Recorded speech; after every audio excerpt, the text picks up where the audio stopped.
இயேசுவுக்கே புகழ், மரியே வாழ்க. பிரியமான சகோதர சகோதரிகளே, இது ஒரு புனிதமான நேரத்தில் நாம் இருக்கிறோம். ஆண்டவருடைய ஆசியினாலும் வல்லமையினாலும் கடந்த நாட்களிலே நாம் உபகாசம் இருந்து இந்த தவக்காலத்தை நாம் மேற்கொண்டிருக்கிறோம். இந்த தவக்காலத்தினுடைய உச்சகட்டம்தான் புனித வாரம். இந்த புனித வாரத்தில் ஆண்டவர் இயேசுவுடைய பாடுகளை நாம் தியானிக்க போகிறோம்.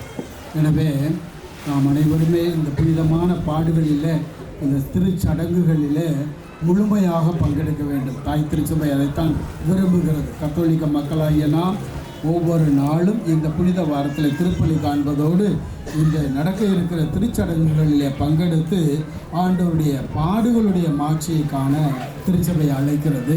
எனவே தமிழ் சமூகமாக நாம் கூடியிருக்கிறோம். உங்கள் எல்லாரையும் ஆண்டவர் இயேசுடைய பெயராலும் மரியாளினுடைய பெயராலும் உங்களை வருக வருக என வரவேற்கிறேன். எனவே இந்த திருப்பலியிலே பங்கெடுத்து ஆண்டவருடைய பாடுகளில் பங்கெடுக்க உங்களை அன்போடு வரவேற்கிறேன்.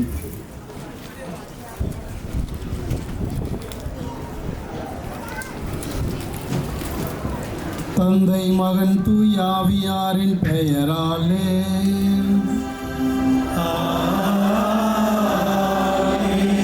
நம் ஆண்டவராகிய இயேசு கிறிஸ்துவின் அருளும் கடவுளின் அன்பும் தூய ஆவியாரின் தோழமையும் உங்கள் அனைவரோடும் இருப்பதாக.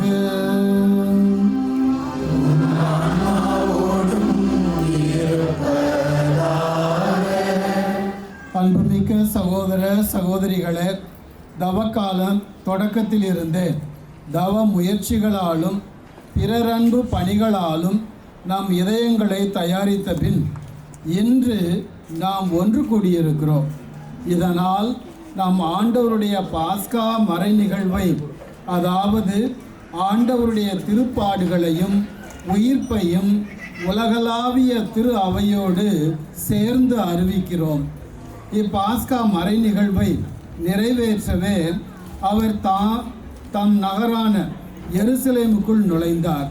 எனவே மீட்பு அளிக்கும் இந்த நுழைவை நாம் முழு நம்பிக்கையுடனும் இறை பற்றுடனும் நினைவில் கொண்டு ஆண்டவரை பின் செல்வோம்.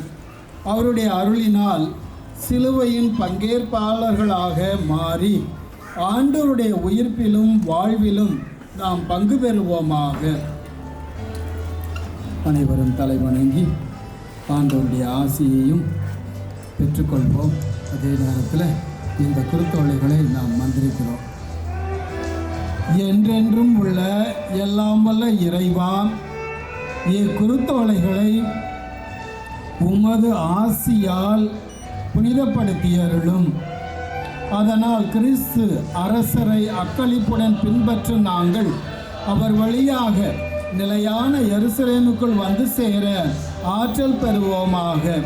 என்றென்றும் வாழ்ந்து ஆட்சி செய்கின்ற அவர் வழியாக உம்மை மன்றாடுகிறோம். ஆமென்.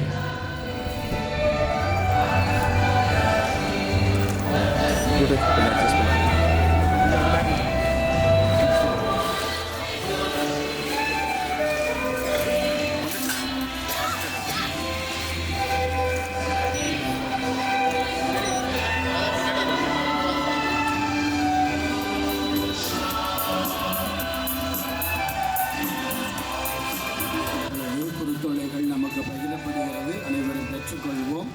நான் உங்கள் மீது திருநீரை தெளிக்க இருக்கிறேன். எனவே தயவுசெய்து இந்த வாலில் பேஸ் எனக்கு ஒரு வழிபட்டு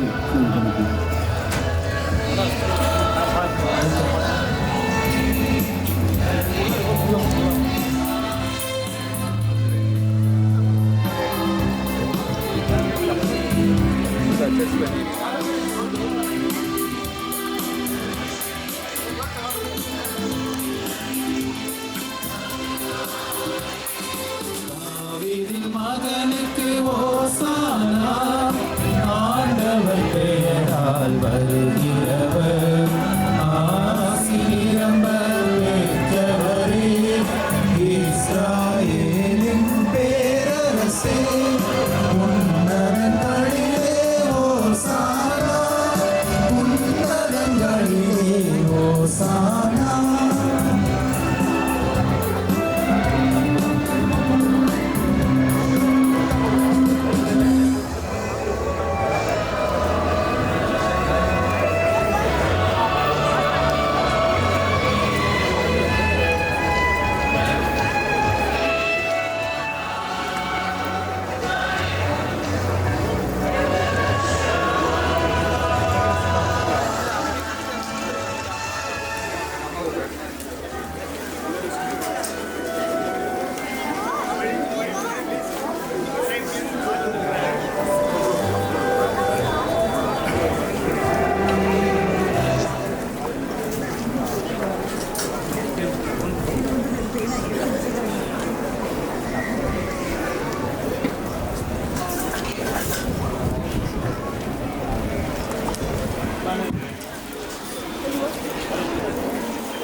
நற்செய்தியிலிருந்து வாசகம். ஆண்டவரே உமக்கு மாட்சி. இயேசு தம் சீடரோடு எருசலேமை நெருங்கி சென்று ஒலிவ மலை அருகில் இருந்த பெத்பகு என்னும் ஊரை அடைந்தபோது இரு சீடர்களை அனுப்பி, நீங்கள் உங்களுக்கு எதிரே இருக்கும் ஊருக்குள் செல்லுங்கள். சென்றவுடனே அங்கே கட்டி வைக்கப்பட்டிருக்கிற ஒரு கழுதையும் அதனோடு ஒரு குட்டியையும் காண்பீர்கள். அவற்றை அவிழ்த்து என்னிடம் கொண்டு வாருங்கள். யாராவது உங்களிடம் ஏதேனும் சொன்னால் இவை ஆண்டவருக்கு தேவை என சொல்லுங்கள். உடனே அவர் அவற்றை அனுப்பிவிடுவார் என்றார். மகள் சீயோனிடம் சொல்லுங்கள், இதோ உன் அரசர் உன்னிடம் வருகிறார். அவர் எளிமையுள்ளவர், கழுதையின் மேல் ஏறி வருகிறார், கழுதைக்குட்டியின் மேல் அமர்ந்து வருகிறார் என்று இறைவாக்கினர் உரைத்தது நிறைவேற இவ்வாறு நிகழ்ந்தது. சீடர்கள் போய் இயேசு தங்களுக்கு பணித்தபடியே செய்தார்கள். அவர்கள் கழுதையையும் குட்டியையும் ஓட்டி கொண்டு வந்து அவற்றின் மேல் தங்கள் மேலுடைகளை போட்டு இயேசுவை அமரச் செய்தார்கள். பெருந்திரளான மக்கள் தங்கள் மேலுடைகளை வழியில் விரித்தார்கள். வேறு சிலர் மரங்களிலிருந்து கிளைகளை வெட்டி வழியில் பரப்பினர்.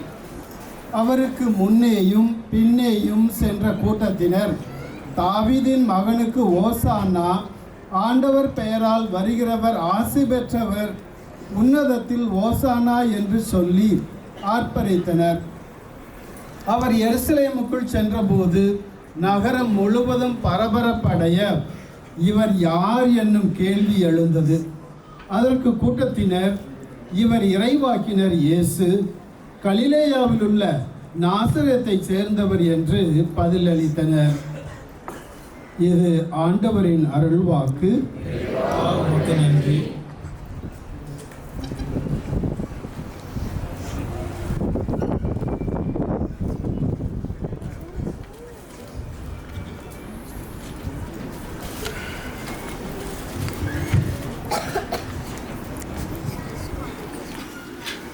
பிரியமான மக்களே, இப்பொழுது நாம் பவனியாக ஆலயத்திற்கு செல்ல இருக்கிறோம். எனவே குருத்தொலைகளை கரங்களில் ஏந்தி பாடுதலுக்குள் பாடுகிற தாவீதின் மகனுக்கு ஓசானா என்ற பாடலில் நாமும் நம்முடைய சிந்தனையை வைத்து பவனியாக செல்வோம். தயவுசெய்து வாலண்டியர்ஸ் நம்முடைய வழிநடத்துவாங்க. அவளுடைய வழிகாட்டுதலின் பேரில் நாம் செல்வோம் பவனியாக. இப்பொழுது பாடுகிற குழுவினர் தன்னுடைய பாடலை பாடி இந்த பவனியை தோல்வி.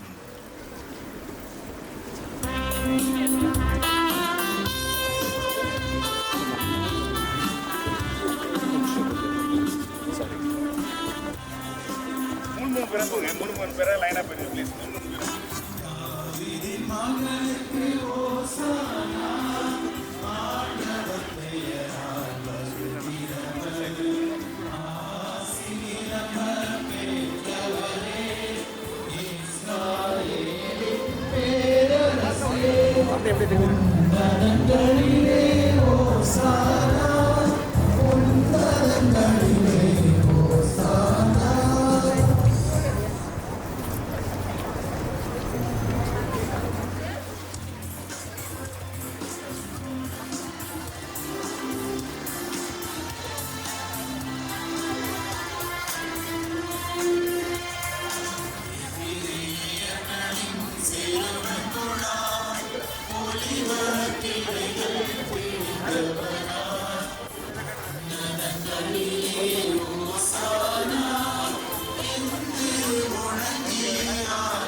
ரட்சகரே மகிமை வணக்கம் புகழுமக்கே எழிலார் சிறுவர் திரளுமக்கே அன்புடன் பாடினர் ஓசானா இஸ்ரேலின் அரசர் நீர் தாவீதின் புகழ் சேர்ப்புதல்வர் நீர் ஆசி பெற்ற அரசே நீர் ஆண்டவர் பெயரால் வருகிறவர் கிறிஸ்து அரசே ரட்சகரே மகிமை வணக்கம் புகழுமக்கே எழிலார் சிறுவர் திரளுமக்கே அன்புடன் பாடினர் ஓசானா.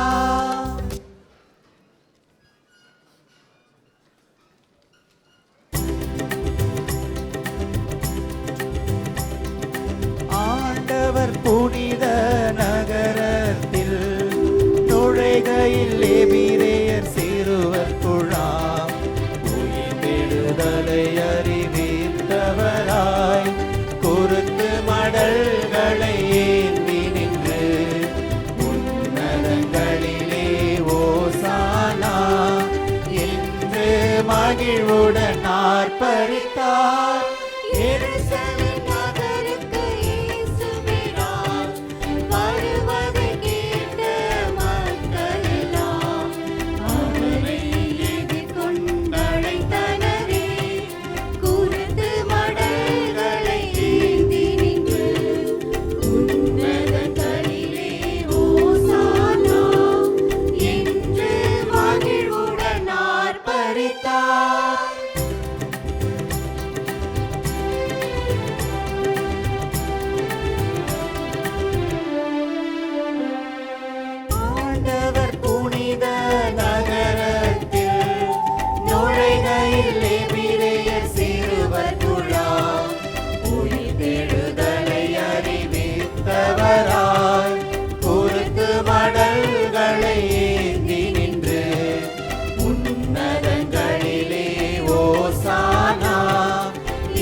மன்றாடுவோமாக.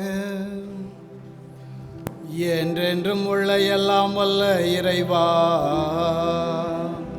தாழ்மையின் எடுத்துக்காட்டை மனித இனம் பின்பற்ற எங்கள் மீட்பரை மனித உடல் எடுக்கவும் சிலுவையை ஏற்றுக்கொள்ளவும் செய்தீரே. அதனால் நாங்கள் அவரது பொறுமையை கற்றுக்கொண்டு அவரது உயிர்ப்பில் பங்கேற்க தகுதி பெறுமாறு எங்களுக்கு கனிவாய் அருள்வீராக. உம்மோடு தூயாவியாரின் ஒன்றிப்பில் இறைவனாய் என்றென்றும் வாழ்ந்து ஆட்சி செய்கின்ற எங்கள் ஆண்டவரும் உம் திருமகனுமான இயேசு கிறிஸ்து வழியாக உம்மை மன்றாடுகிறோம்.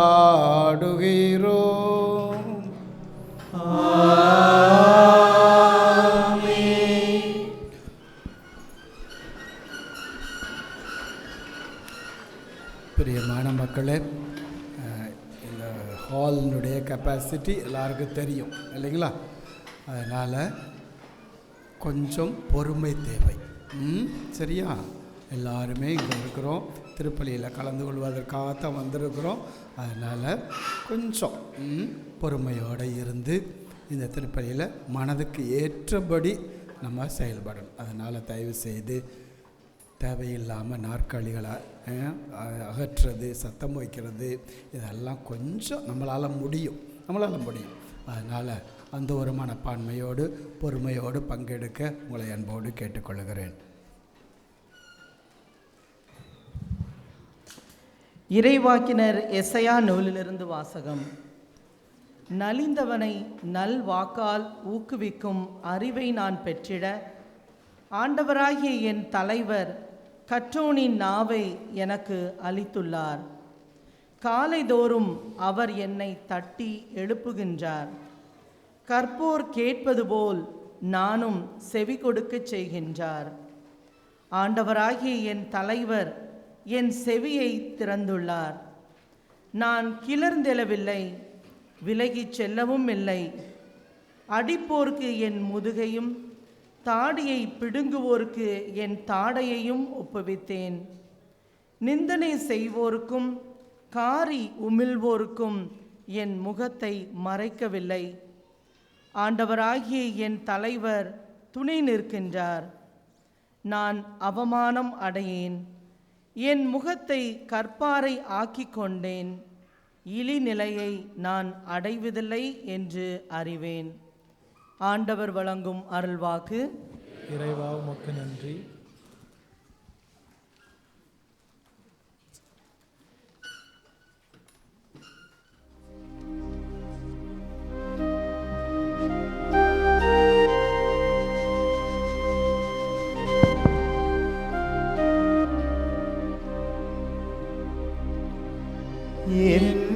இறைவா என் இறைவா, ஏன் என்னை கை நெகிழ்ந்தீ? என் இறைவா என் இறைவா, ஏன் என்னை கை நெகிழ்ந்தீ? என்னை பார்ப்போர் எல்லாரும் என்னை ஏளனம் செய்கின்றனர். உதட்டை பிதுக்கி தலையை அசைக்கின்றனர். ஆண்டவர் மீது நம்பிக்கை வைத்தானே, அவர் மீட்கட்டும். அவருக்கு இவன் மீது பிரியம் இருந்தால் இவனை விடுவிக்கட்டும் என்றார்கள். என் இறைவா என் இறைவா, ஏன் என்னை கை நெகிழ்ந்தீ? ஏனெனில் பல நாய்கள் என்னை சூழ்ந்து கொண்டன. பொல்லாதவர்கள் கூட்டம் என்னை வளைத்து கொண்டது. என் கைகளையும் கால்களையும் துளைத்தார்கள். என் எலும்புகளை எல்லாம் நான் எண்ணிவிட முடியும். அவர்களோ என்னை பார்க்கிறார்கள், பார்த்து அக்களிக்கிறார்கள். என் நிறைவா, என் நிறைவா, ஏன் என்னை கை நெகிழ்ந்தீர்?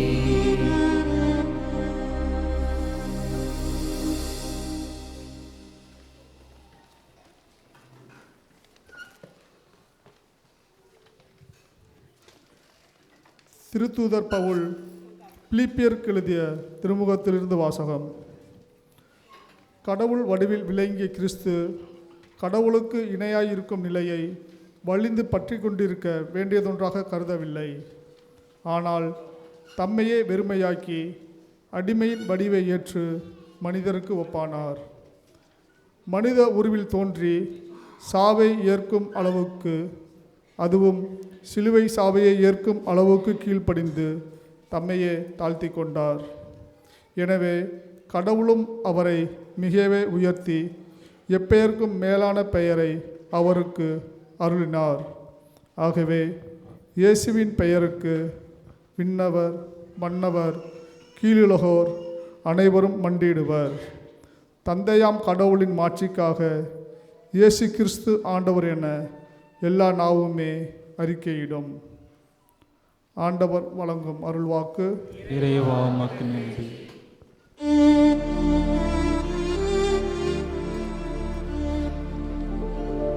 கிறிஸ்து தம்மை தாழ்த்தி சாவை ஏற்கும் அளவுக்கு, அதுவும் சிலுவை சாவையே ஏற்கும் அளவுக்கு கீழ்ப்படிபவரானார்.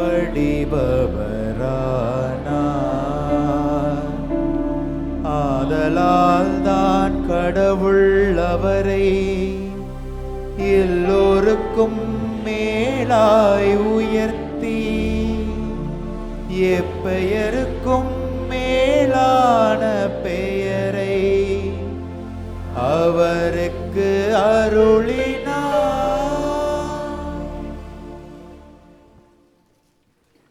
மத்தேயு எழுதியபடி நம் ஆண்டவராகிய இயேசு கிறிஸ்துவின் திருப்பாடுகள். 12 ஒருவனாகிய யூதாஸ் இஸ்காரியோத்து தலைமை குருவிடம் வந்து, இயேசுவை உங்களுக்கு நான் காட்டிக் கொடுத்தால் எனக்கு என்ன தருவீர்கள் என்று கேட்டான். அவர்களும் 30 வெள்ளிக்காசுகளை எண்ணி அவனுக்கு கொடுத்தார்கள். அது முதல் அவன் அவரை காட்டிக் கொடுப்பதற்கு வாய்ப்பு தேடிக்கொண்டிருந்தான். புளிப்பற்ற அப்ப விழாவின் முதல் நாளில் சீடர்கள் இயேசுவை அணுகி வந்து, நீர் பாஸ்கா விருந்துண்ண நாங்கள் எங்கே ஏற்பாடு செய்ய வேண்டும் என விரும்புகிறீர் என்று கேட்டார்கள். இயேசு அவர்களிடம், நீங்கள் புறப்பட்டு நகருக்குள் சென்று இன்னாரிடம் போய், எனது நேரம் நெருங்கி வந்துவிட்டது, என் சீடர்களோடு உம் வீட்டில் பாஸ்கா கொண்டாடப் போகிறேன் என போதகர் கூறுகிறார் என சொல்லுங்கள் என்றார். இயேசு தங்களுக்கு பணித்தபடியே சீடர்கள் செயல்பட்டு பாஸ்கா விருந்துக்கு ஏற்பாடு செய்தார்கள். மாலை வேளையானதும் அவர் 12 பந்தியில் அமர்ந்தார். அவர்கள் உண்டு கொண்டிருந்த பொழுது அவர், உங்களுள் ஒருவன் என்னை காட்டிக் கொடுப்பான் என உறுதியாக உங்களுக்கு சொல்கிறேன் என்றார். அப்பொழுது அவர்கள் மிகவும் வருத்தமுற்றவர்களாய், ஆண்டவரே, அது நானோ என ஒவ்வொருவரும் அவரிடம் கேட்கத் தொடங்கினார்கள். அதற்கு அவர், என்னுடன் பாத்திரத்தில் தொட்டு உண்பவனே என்னை காட்டிக் கொடுப்பான். மானிட மகன் தம்மை பற்றி மறைநூலில் எழுதியுள்ளபடியே போகிறார். ஆனால் ஐயோ, அவரை காட்டிக் கொடுக்கிறவனுக்கு கேடு. அம்மனிதன் பிறவாதிருந்தால் அவனுக்கு நலமாய் இருந்திருக்கும் என்றார். அவரை காட்டிக் கொடுத்த யூதாசும், ரபி, நானோ என அவரிடம் கேட்க இயேசு, நீயே சொல்லிவிட்டாய் என்றார். அவர்கள் உணவு அருந்து கொண்டிருந்த பொழுது இயேசு அப்பத்தை எடுத்து கடவுளை போற்றி அதை பிட்டு சீடருக்கு கொடுத்து, இதை பெற்று உண்ணுங்கள், இது எனது உடல் என்றார். பின்பு கிண்ணத்தை எடுத்து கடவுளுக்கு நன்றி செலுத்தி அவர்களுக்கு கொடுத்து, இதில் உள்ளதை அனைவரும் பருகுங்கள், ஏனெனில் இது எனது உடன்படிக்கையின் இரத்தம், பலருடைய பாவ மன்னிப்புக்காக சிந்தப்படும் இரத்தம். இனிமேல் என் தந்தையின் ஆட்சி வரும் அந்நாளில்தான் நான் உங்களோடு திராட்சைப்பழ ரசத்தை குடிப்பேன், அதுவரை குடிக்க மாட்டேன் என நான் உங்களுக்கு சொல்கிறேன் என்றார். அவர்கள் புகழ் பாடல் பாடிவிட்டு ஒலிவ மலைக்கு சென்றார்கள். அதன் பின்பு இயேசு அவர்களிடம், இன்றிரவு நீங்கள் அனைவரும் என்னை விட்டு ஓடிப்போவீர்கள், ஏனெனில் ஆயரை வெட்டுவேன், அப்போது மந்தையில் உள்ள ஆடுகள் சிதறடிக்கப்படும் என்று மறைநூலில் எழுதியுள்ளது. நான் உயிருடன் எழுப்பப்பட்ட பின்பு உங்களுக்கு முன்பே கலிலேயாவுக்கு போவேன் என்றார். அதற்கு பேதுரு அவரிடம், எல்லோரும் உம்மை விட்டு ஓடிப்போய்விட்டாலும் நான் ஒருபோதும் ஓடிப்போக மாட்டேன் என்றார். இயேசு அவரிடம், இன்றிரவில் சேவல் கூவும் முன் மும்முறை என்னை நீ மறுதலிப்பாய் என உறுதியாக உனக்கு சொல்கிறேன் என்றார். பேதுரு அவரிடம், நான் உம்மோடு சேர்ந்து இறக்க வேண்டியிருந்தாலும் உம்மை ஒருபோதும் மறுதலிக்க மாட்டேன் என்றார். அவ்வாறே சீடர்கள் அனைவரும் சொன்னார்கள். பின்னர் இயேசு சீடர்களுடன் கெத்சமனி என்னும் இடத்திற்கு வந்தார். அவர், நான் அங்கே போய் இறைவனிடம் வேண்டும் வரை இங்கே அமர்ந்திருங்கள் என்று அவர்களிடம் கூறி பேதுருவையும் செபதேயுவின் மக்கள் இருவரையும் தம்முடன் கூட்டி சென்றார். அப்போது அவர் துயரமும் மனக்கலக்கமும் அடையத் தொடங்கினார். அவர், எனது உள்ளம் சாவு வருமளவுக்கு ஆழ்துயரம் கொண்டுள்ளது, நீங்கள் என்னோடு இங்கேயே தங்கி விழித்திருங்கள் என்று அவர்களிடம் கூறினார். பிறகு அவர் சற்று அப்பால் சென்று முகம் குப்புற விழுந்து, என் தந்தையே, முடிந்தால் இத்துன்பக் கிண்ணம் என்னை விட்டு அகலட்டும், ஆனாலும் என் விருப்பப்படி அல்ல, உம் விருப்பப்படியே நிகழட்டும் என்று கூறி இறைவனிடம் வேண்டினார். அதன் பின்பு அவர் சீடர்களிடம் வந்து அவர்கள் உறங்கிக் கொண்டிருப்பதைக் கண்டு பேதுருவிடம், 1 மணி நேரம் கூட என்னோடு விழித்திருக்க உங்களுக்கு வலுவில்லையா? உங்கள் மனம் ஆர்வமுடையதுதான், ஆனால் உடல் வலுவற்றது. எனவே சோதனைக்கு உட்படாதிருக்க விழித்திருந்து இறைவனிடம் வேண்டுங்கள் என்றார். மீண்டும் சென்று, என் தந்தையே, நான் குடித்தால் அன்றி இத்துன்பக் கிண்ணம் அகல முடியாதென்றால் உமது திருவுளப்படியே ஆகட்டும் என்று 2ஆம் முறையாக இறைவனிடம் வேண்டினார். அவர் திரும்பவும் வந்தபோது சீடர்கள் உறங்கிக் கொண்டிருப்பதைக் கண்டார். அவர்களுடைய கண்கள் தூக்க கலக்கமாயிருந்தன. அவர் அவர்களை விட்டு மீண்டும் சென்று மறுபடியும் அதே வார்த்தைகளை சொல்லி 3ஆம் முறையாக இறைவனிடம் வேண்டினார். பிறகு சீடர்களிடம் வந்து, இன்னும் இறங்கி ஓய்வெடுக்கிறீர்களா? பாருங்கள், நேரம் நெருங்கி வந்துவிட்டது. மானிட மகன் பாவிகளின் கையில் ஒப்புவிக்கப்படுகிறார். எழுந்திருங்கள், போவோம். இதோ என்னை காட்டிக் கொடுப்பவன் நெருங்கி வந்துவிட்டான் என்று கூறினார். இயேசு தொடர்ந்து பேசிக் கொண்டிருந்த போது 12 ஒருவனாகிய யூதாசு அங்கு வந்தான். அவனோடு குருக்களும் மக்களின் மூப்பர்களும் அனுப்பிய பெருங்கூட்டம் வாள்களோடும் தடிகளோடும் வந்தது. அவரை காட்டிக் கொடுக்க இருந்தவன், நான் ஒருவரை முத்தமிடுவேன், அவர்தாம் இயேசு, அவரை பிடித்து கொள்ளுங்கள் என்று அவர்களுக்கு அடையாளம் சொல்லியிருந்தான். அவன் நேராக இயேசுவிடம் சென்று, ரபி வாழ்க எனக் கூறிக்கொண்டே அவரை முத்தமிட்டான்.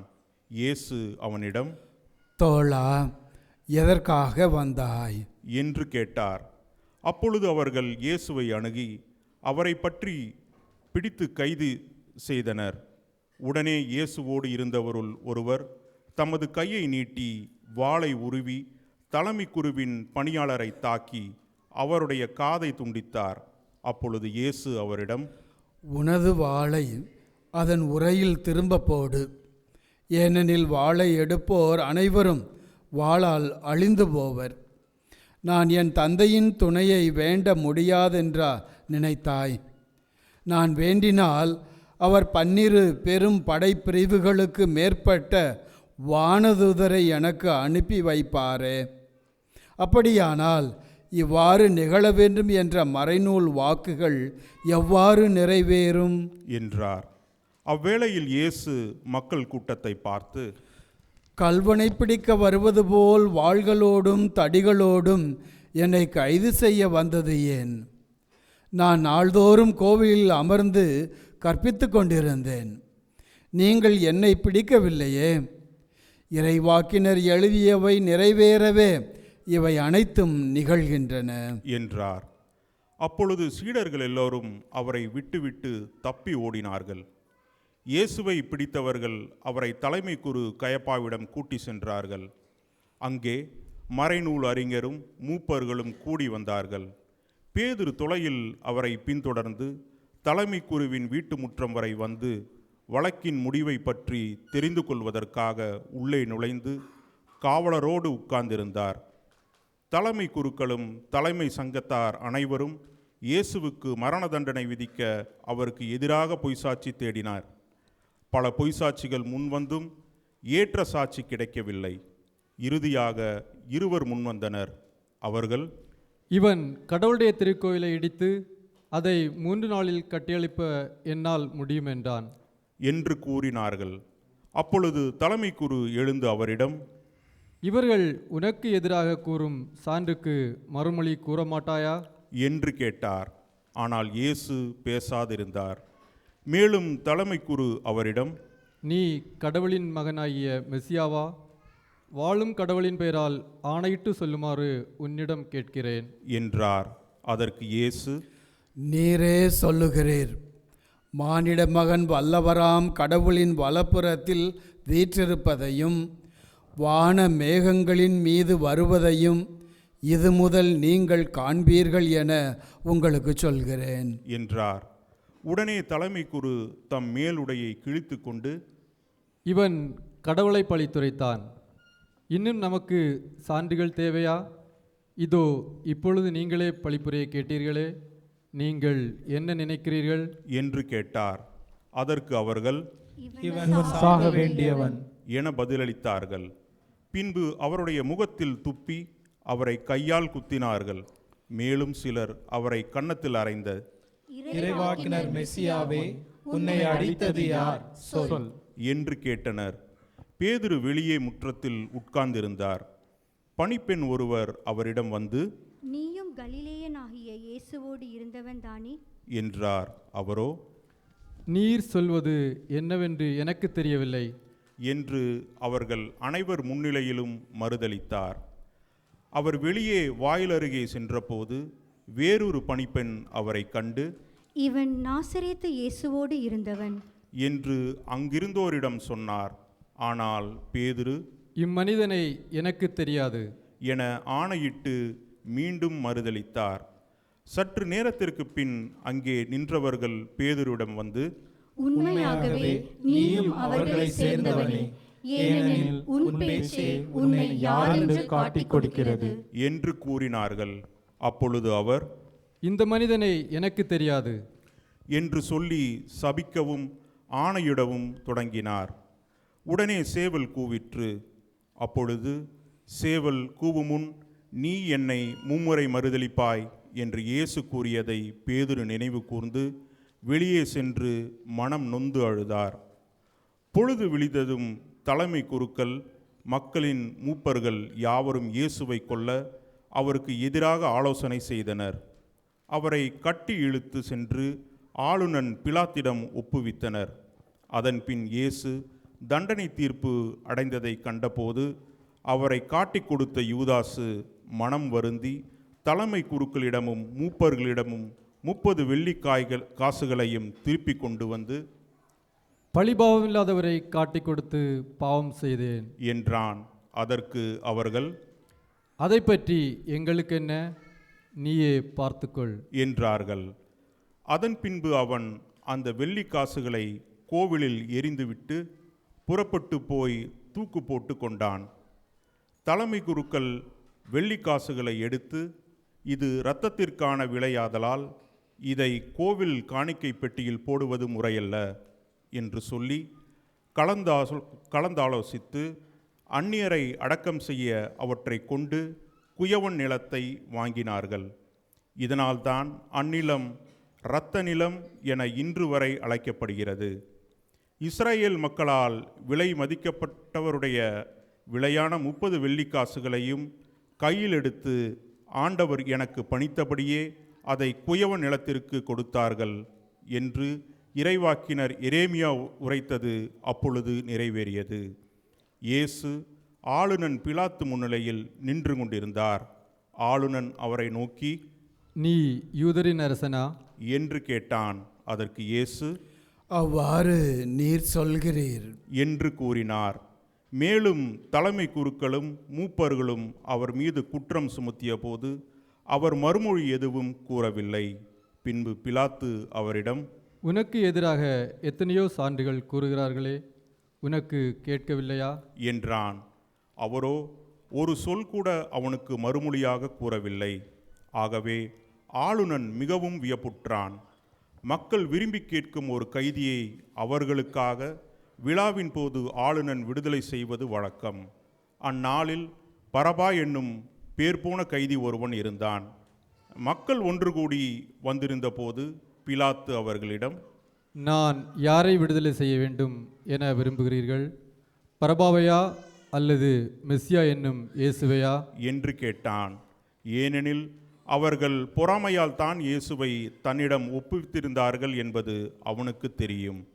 பிலாத்து நடுவர் இருக்கையின் மீது அமர்ந்திருந்த பொழுது அவனுடைய மனைவி அவனிடம் ஆள் அனுப்பி, அந்த நேர்மையாளரின் வழக்கில் நீர் தலையிட வேண்டாம், ஏனெனில் அவர் பொருட்டு இன்று கனவில் மிகவும் துன்புற்றேன் என்று கூறினார். ஆனால் தலைமை குருக்களும் மூப்பர்களும் பரபாவை விடுதலை செய்ய கேட்கவும் இயேசுவை தீர்த்து கட்டவும் கூட்டத்தினரை தூண்டிவிட்டார்கள். ஆளுநன் அவர்களை பார்த்து, இவ்விருவரில் யாரை விடுதலை செய்ய வேண்டும், உங்கள் விருப்பம் என்ன எனக் கேட்டான். அதற்கு அவர்கள் பரபாவை என்றார்கள்.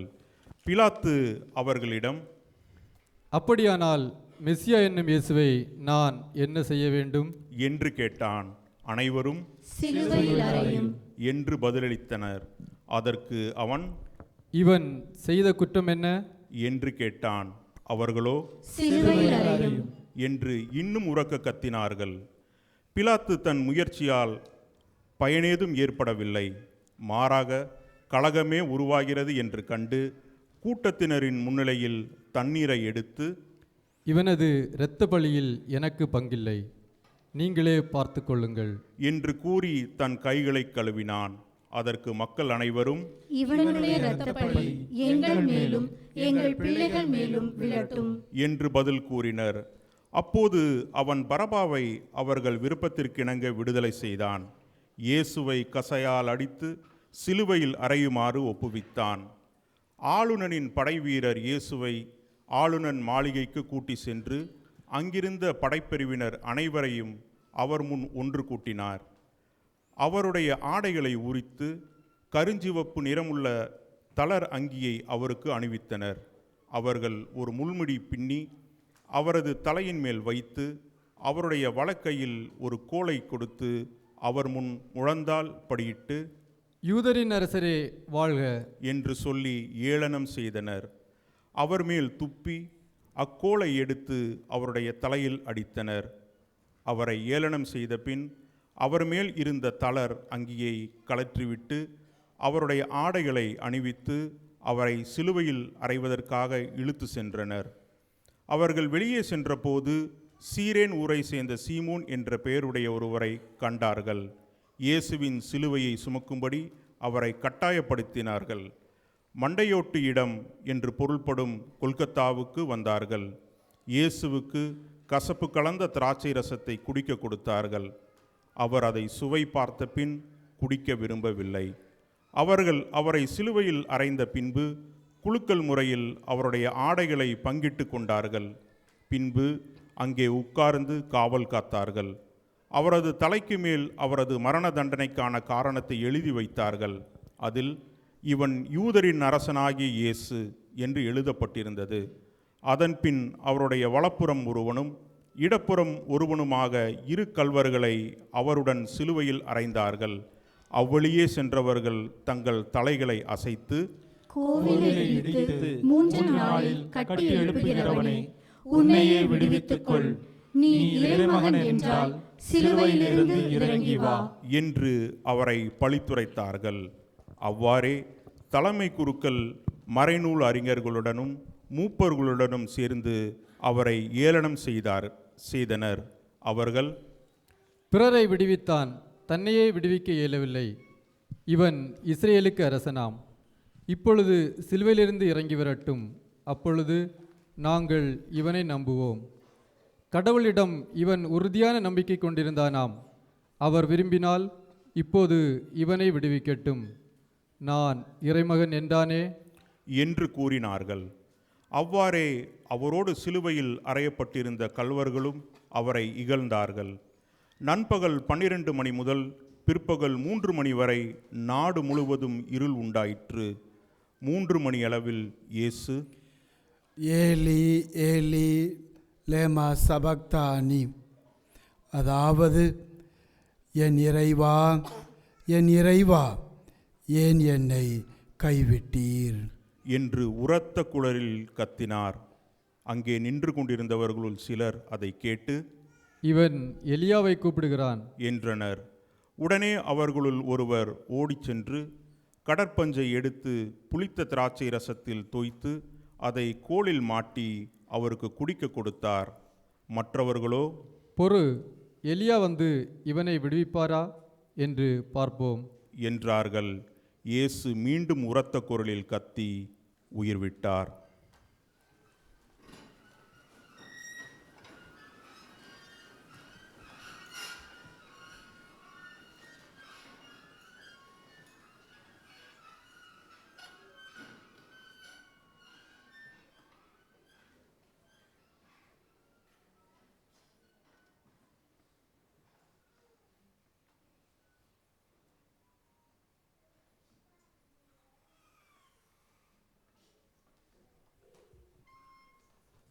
அனைவரும் எழுந்து நிற்போம்.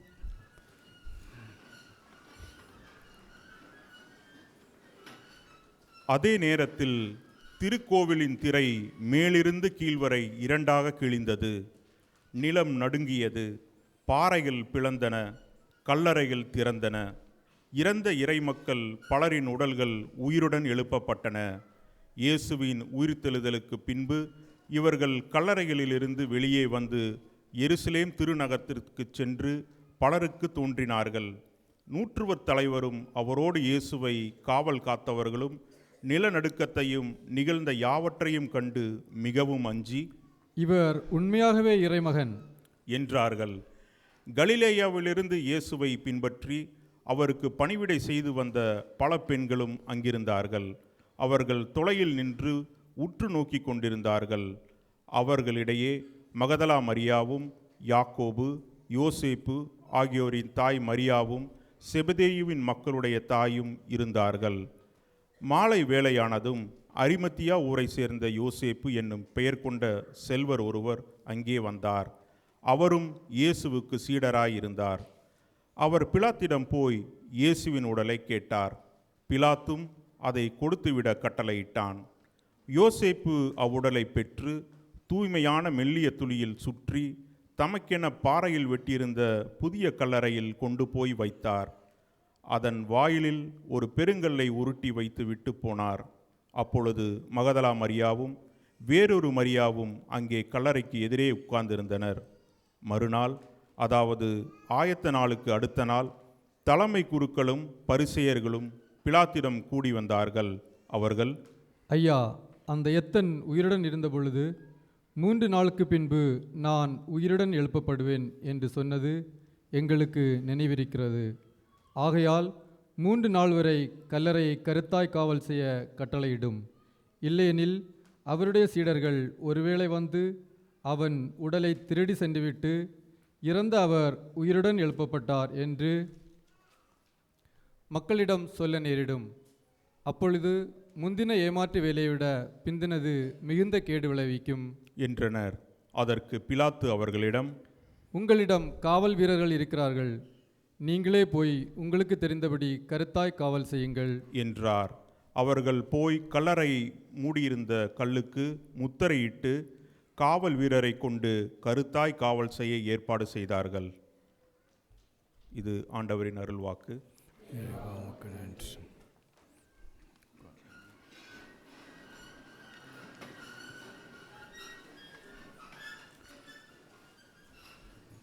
பிரியமான சகோதர சகோதரிகளே, டயர்டாக இருக்கிறீங்களா? ஆமாவா? ஒரு குட்டி பையன் சொல்கிறான் பாருங்கள், ஆமாம் அப்படின்னு. கொஞ்சம் பொறுமையாக இருங்க. ஏன்னா இந்த ஒரு புனித வார நிகழ்வு என்பது தாய் திருச்சபை விரும்புகிறது. எப்படி விருப்பம் என்றால், மக்கள் எல்லாரும் ஒன்று கூட வேண்டும், ஆண்டவர் இயேசுனுடைய பாடுகளை தியானிக்க வேண்டும் என்று. ஆக இப்படி ஒரு நீளமான ஒரு பாடுகளுடைய வரலாற்றை கேட்ட பிறகு நாமும் ஒரு சில சிந்தனைகளையாவது வீட்டிற்கு செல்ல வேண்டும், எடுத்து செல்ல வேண்டும். இந்த நாளில் இந்த சிந்தனைகள் நம்முடைய மனதிலே ஓட வேண்டும் என்றுதான் இன்றைய ஒரு மறையுரை. இயேசுனுடைய ஆளுமைத்தன்மையைத்தான் நாம் இந்த நாளில் நாம் தியானிக்க வேண்டும். அவரிடம் விளங்கிய இறைப்பற்று, அவரிடம் விளங்கிய தைரியம், என்ன வந்தாலும் சரி எருசலேமை நோக்கி நான் செல்வேன், அது ஒரு வெற்றியின் பவனி, என்னுடைய எதிர்நோக்கு எல்லாம் உலகிலே நிகழக்கூடிய அனைத்து விஷயங்களையும் புறம்பே தள்ளிவிட்டு தந்தையாய கடவுள் விரும்பிய அந்த இறை ஆட்சியை நிறுவுவதே அவருடைய இலக்கு. எனவே தான் பார்க்கிறோம், தந்தை மீது கொண்டுள்ள நம்பிக்கை, தந்தை மகனுக்கு வெளிப்படுத்திய திருவுளம், இறை ஆட்சி, மன உவப்போடு இந்த பாடுகளை மீட்டு கொண்ட அல்லது ஏற்றுக்கொண்ட ஒரு தைரியம்தான் இயேசுவை இவ்வாறு பயணம் செய்ய அழைக்கிறது. அதே போல் இதில் நடக்கிற நிகழ்ச்சியில் நாம் மீண்டும் ஒரு தியானத்தை நாம் வெளிப்படுத்த வேண்டும், மனதில் வைக்க வேண்டும்.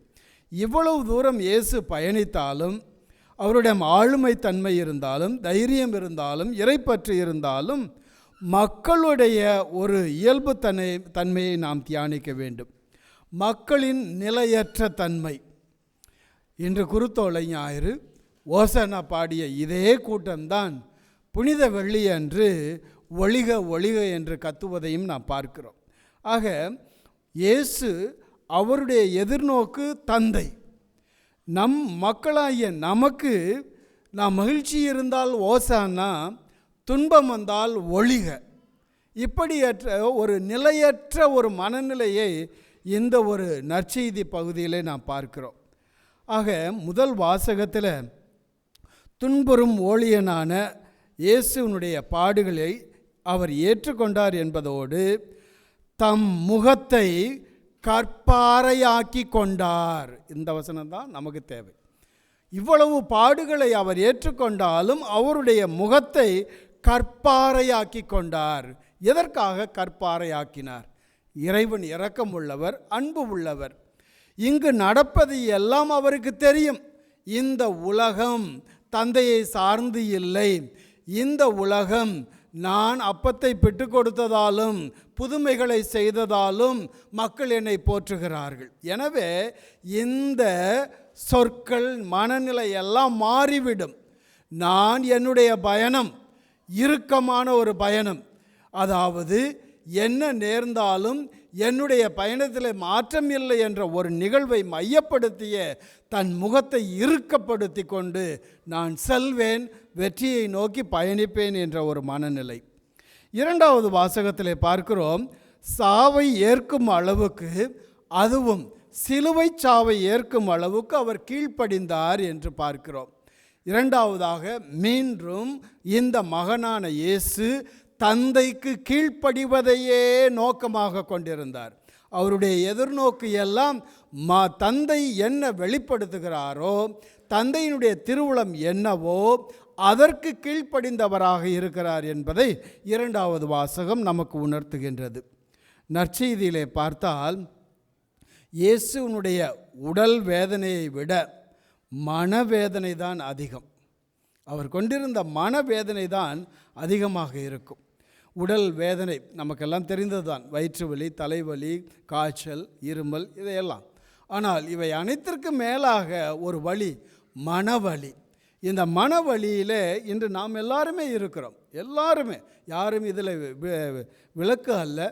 குருவானவரிலிருந்து எல்லாருமே இந்த சமுதாயத்தில் வாழுகிற நாம் எல்லாருமே ஒரு வகையான ஸ்ட்ரெஸ்ஸில் இருக்கிறோம், ஒரு வகையான மனவேதனையில் இருக்கிறோம். யாரிடம் சென்றால் எனக்கு விடுதலை கிடைக்கும் என்ற ஒரு மனநிலை, எங்கு பார்த்தாலும் நம்பிக்கை இல்லாத ஒரு மனநிலை, ஏமாற்றக்கூடிய ஒரு மனநிலை. ஆக என்னை அடுத்தவர், என்னை உலகம் எப்படி சொல்கிறதோ என்ற ஒரு மனநிலை. ஆக நாம் நம்முடைய வாழ்க்கையில் இந்த ஸ்ட்ரெஸ் அதிகமாகி மனவேதனைக்கு உட்பட்டவர்களாக இருக்கிறோம். இப்படி மனவேதனைக்கு உட்பட்டவர்களுக்குத்தான் இயேசு இன்று இந்த காரியத்தை சொல்லுகிறார். காரணம், அவருடைய மனவேதனையை நாம் புரிந்து கொள்வோம். அவர் அனைவராலும் கைவிடப்படுகிறார். முதல் மனவேதனை, அவர் அனைவராலும் கைவிடப்படுகிறார். குடும்பத்தில் இன்றைக்கு நடக்கலாம், எங்களுடைய துறவற வாழ்க்கையில் நடக்கலாம். எல்லாமே மனிதர்கள் தானே, மனிதர்களுடைய மனநிலை மாறிக்கொண்டிருக்கும். ஆனால் அதே போலத்தான் இயேசுனுடைய வாழ்க்கையில் பார்க்கிறோம், அவரிடம் இருந்த அத்தனை மக்களும் அவரை கைவிட்டு போகிறார்கள். இரண்டாவதாக, அவரோடு நெருக்கமாக இருந்த யூதாஸ் அவரை காட்டி கொடுக்கிறார். நம்முடைய குடும்பங்களிலும் சரி, எங்களுடைய வாழ்க்கையிலும் காட்டி கொடுப்பது என்பது இயல்பாக இருக்கிறது. நாம் ஒருவரை நம்பித்தான் நம்முடைய காரியங்களை அல்லது நம்முடைய வெளிப்பாடுகளை, நம்முடைய குடும்ப அனுபவங்களை, நம்முடைய அனுபவங்களை பகிர்ந்து கொள்கிறோம். ஆனால் நேரம் வருகிற போது நம்முடைய நம்பிக்கை கொண்ட நம்முடைய நண்பர்களை காட்டி கொடுக்கிற ஒரு மனநிலையை இருக்கிறார்கள். அதற்கடுத்தபடியாக மூன்றாவதாக பார்க்கிறோம், பேதுரு. அழகான ஒரு அப்போஸ்தலர், நல்ல தைரியம் கொண்ட ஒரு நல்ல அப்போஸ்தலர். ஆனால் அவர் இயேசுவை மறுதலிக்கிறார். இது இயேசுவுக்கு மனவேதனையை தருகிறது. அதற்கு அடுத்தபடியாக பார்க்கிறோம், அவரை சார்ந்த சீடர்கள் எல்லாருமே ஓட்டம் எடுக்கிறார்கள். யாரும் அவரோடு இருந்ததாக நாம் பார்க்கவில்லை, எல்லாருமே ஓட்டம் பிடிக்கிறார்கள். அதற்கு அடுத்தபடியாக பார்க்கிறோம், மக்கள் கூட்டம், ஒரு பிடிப்புத்தன்மை. என்ன வகையான பிடிப்புத்தன்மை? தீமையில் இருக்க வேண்டும் என்ற ஒரு பிடிப்புத்தன்மை. அதுதான் யோவான் நற்செய்தியில் பார்க்கிறோம். அவருக்கு உரியவர்களிடம் வந்தார், அவர்களோ அவருக்கு உரியவரை கண்டுகொள்ளவில்லை, மாறாக அவரை ஒதுக்கி வைத்தார்கள். ஒளி அவர்கள் மக்களை தேடி வந்தது, மக்கள் விருப்பமோ ஒளியை அல்ல இருளையே தேடி நின்றார்கள். பிரியமானவர்களே, யோசித்து பார்க்க வேண்டும். எது எல்லாம் இயேசுவுக்கு மனவேதனை கொடுத்தது, எதுவெல்லாம் இன்று நமக்கு மனவேதனையை தருகிறது என்பதை நாம் யோசித்து பார்க்க வேண்டும். அவர்களுக்கு உரியவரிடம் வந்தார், அவர்களோ அவரை விரும்பவில்லை, மாறாக உலகத்தையே விரும்பினார்கள், இருளையே விரும்பினார்கள். அதற்கு அடுத்தபடியாக பார்க்கிறோம், பிலாத்து விடுவிக்க வேண்டிய அதிகாரம் இவன் கையில் இருக்கிறது. அதிகாரம் இருக்கிறது, பவர். எந்த ஒரு சக்திக்கும் இவன் விடுதலை கொடுக்க முடியும். ஆனால் அவன் செய்கிற காரியம் கை கழுவி விடுகிறான். இதே போலத்தான் நம்முடைய குடும்பத்தில் பார்க்கிறோம். பெற்றோர்களாகிய நாம் எத்தனை முறை நம்முடைய பெற்றோர்களுக்கு, கூட பிறந்தவர்களுக்கு என்ன செய்கிறோம்? கை கழுவுகிறோம். எங்களுடைய வாழ்க்கையிலும் சரி, நாம் எல்லாருமே மனிதர்கள் தான். ஆனால் நேரம் வருகிற போது நாம் பார்வையால் கூட அந்த ஏறெடுத்து பார்ப்பதில்லை. இதைத்தான் பிலாத்து நமக்கு கற்றுக் கொடுக்கிறான். அதிகாரம் இருக்கிறது, எல்லாம் இருக்கிறது, இருந்த போதிலும் இயேசுவை விடுவிக்க மனம் இல்லை. எனவே தான் அவன் கை கழுவி விடுகிறான். எனவே இப்படி மனவேதனையில் இருப்பவர்களுக்கு இன்றைய நற்செய்தி மட்டுமல்ல, ஒரு சில வசனங்களை நான் வாசிக்கிறேன்.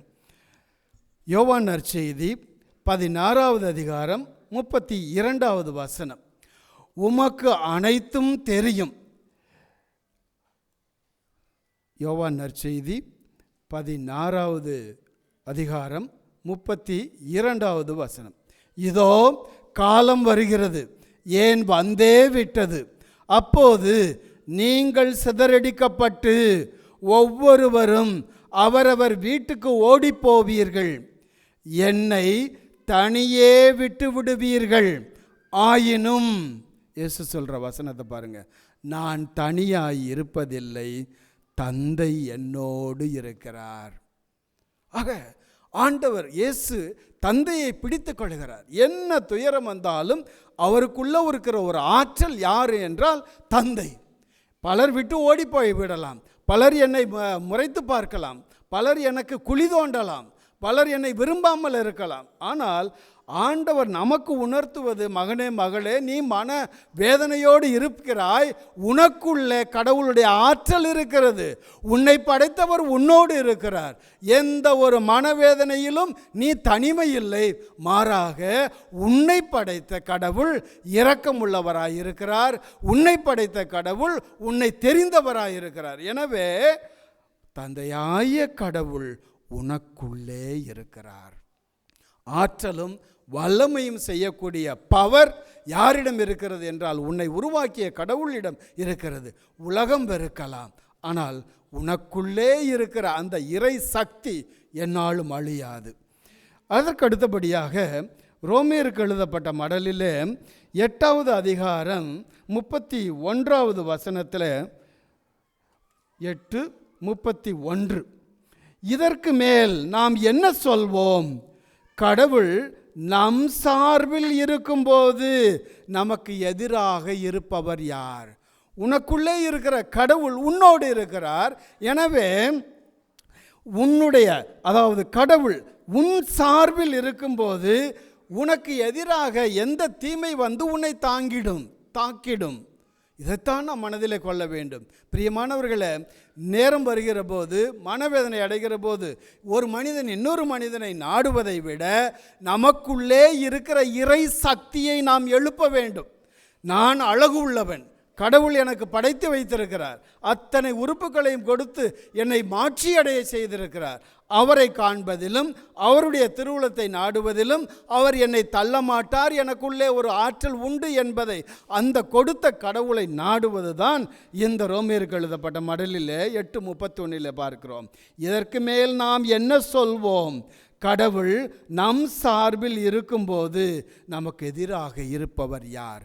மனிதன்தானே, அவன் அழிந்து போகிறவன் தானே, அவன் நிலை வாழ்வை பெற்றவன் அல்ல, அவனும் அழிந்து போவான்.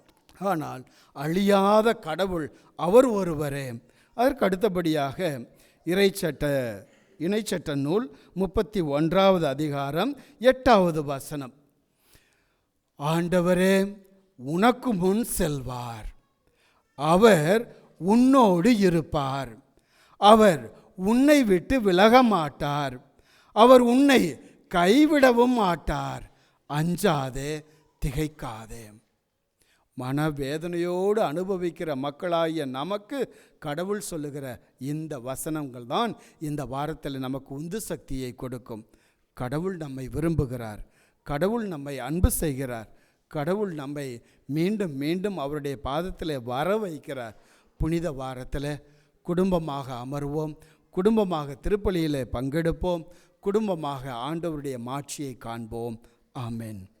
அனைவரும் எழுந்து நின்று விசுவாசத்தை அறிக்கையிட்டு சொல்வோம்.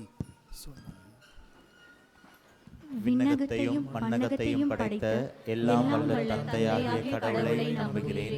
அவருடைய ஒரே மகனாகிய நம் ஆண்டவர் இயேசு கிறிஸ்துவை நம்புகிறேன். இவர் தூய ஆவியால் கருவுற்று கன்னிமரியாவிடமிருந்து பிறந்தார். போந்திய பிலாத்தின் அதிகாரத்தில் பாடுபட்டு சிலுவையில் அறையப்பட்டு இறந்து அடக்கம் செய்யப்பட்டார். பாதாளத்தில் இறங்கி 3ஆம் நாள் இறந்தோரிடமிருந்து உயிர்த்தெழுந்தார். விண்ணகத்திற்கு எழுந்தருளி எல்லாம் வல்ல தந்தையாகிய கடவுளின் வலப்பக்கத்தில் வீற்றிருக்கிறார். அங்கிருந்து வாழ்வோருக்கும் இறந்தோருக்கும் தீர்ப்பு வழங்க வருவார். தூய ஆவியாரை நம்புகிறேன். புனித கத்தோலிக்க திரு அவையை நம்புகிறேன். புனிதர்களின் உறவு ஒன்றை நம்புகிறேன். பாவ மன்னிப்பை நம்புகிறேன். உடலின் உயிர்ப்பை நம்புகிறேன். நிலை வாழ்வை நம்புகிறேன். ஆமென். பிரியமான சகோதர சகோதரிகளே, ஆண்டவருடைய பரிசுத்த பிரசன்னத்தில் நாம் இருக்கிறோம். நமக்கு தேவையான விண்ணப்பங்களுக்காக ஜெபிக்க இருக்கிறோம். அதற்கு நம்பிக்கை தேவை. எனவே ஆண்டவரிடம் நம்பிக்கையோடு மன்றாடுவோம். ஆண்டவர் கொடுப்பார் என்ற விசுவாசத்தோடு நாம் எழுப்புகிற இந்த தேவைகளுக்காக ஜெபிப்போம்.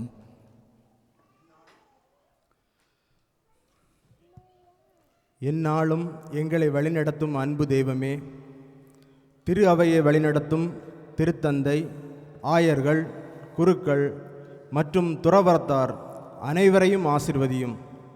அவர்கள் ஆற்றும் பணி வாழ்வில் சந்திக்கும் துன்ப துயரங்கள் மற்றும் இடையூறுகள் போன்றவைகளில் உடனிருந்து அவர்களை காத்து வழிநடத்தியருள இறைவா உம்மை மன்றாடுகின்றோம்.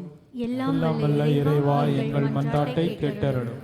அன்பு இயேசுவே, எங்களை வழிநடத்தும் எம் நாட்டு தலைவருக்காக மன்றாடுகின்றோம்.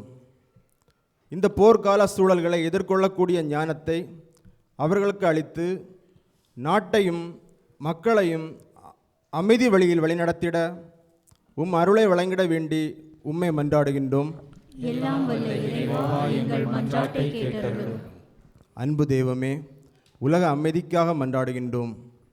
நாடுகளுக்கிடையே நிலவும் போட்டி பொறாமைகள் நீங்கி மக்கள் நலனுக்கும் நாட்டின் வளங்களுக்கும் இடையூறு இல்லாத வண்ணம் போர் நிறுத்தங்கள் நடைமுறைக்கு வரவும், பாதிக்கப்பட்ட நாடுகள் மீண்டும் நல்நிலைக்கு திரும்பவும் உமதை அருளை பொழிந்திட உம்மை மன்றாடுகின்றோம். எல்லாம் வல்ல இறைவா, எங்கள் மன்றாட்டை கேட்டருளும்.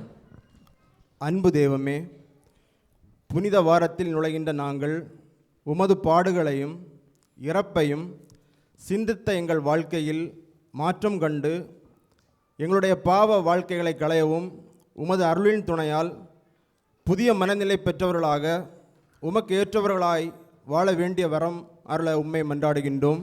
எல்லாம் வல்ல இறைவா, எங்கள் மன்றாட்டை கேட்டருளும். கூடியிருக்கிற நாம் நம்முடைய குடும்ப தேவைகளுக்காக ஜெபிப்போம். சிறப்பாக நம்முடைய தாய் நாட்டில் இருக்கிற குடும்பங்கள், நம்முடைய பிள்ளைகள் அறிவிலும் மட்டுமல்ல தெய்வீக காரியங்களிலும் இறை அச்சத்திலும் வளரவும், இன்னும் அதிகமாய் கடவுளை நேசிக்கவும் நாம் ஜெபிப்போம். புனித வாரத்தில் குடும்பங்களாக திருப்பலியிலே பங்கெடுத்து ஆண்டவருடைய ஆசியை பெற மன்றாடுவோம். அன்பே உருவான இறைவா, பல்வேறு தேவைகளுக்காக மன்றாடுகிற உம்முடைய திரு அவையை கண்ணோக்கியருளும். நீரே இரக்கத்தின் அரசர், நீரே எங்களுடைய கற்பாறை. எந்நாளும் அசைவுறாத தெய்வமாகிய நீங்கள் எங்களுடைய தேவைகளை ஆசீர்வதித்து உம் மகன் இயேசுவுடைய ஆசியோடு வாழ எங்களோடு தங்கும். எங்கள் ஆண்டவராகிய கிறிஸ்து வழியாக உம்மை மன்றாடுகிறோம். ஆமென்.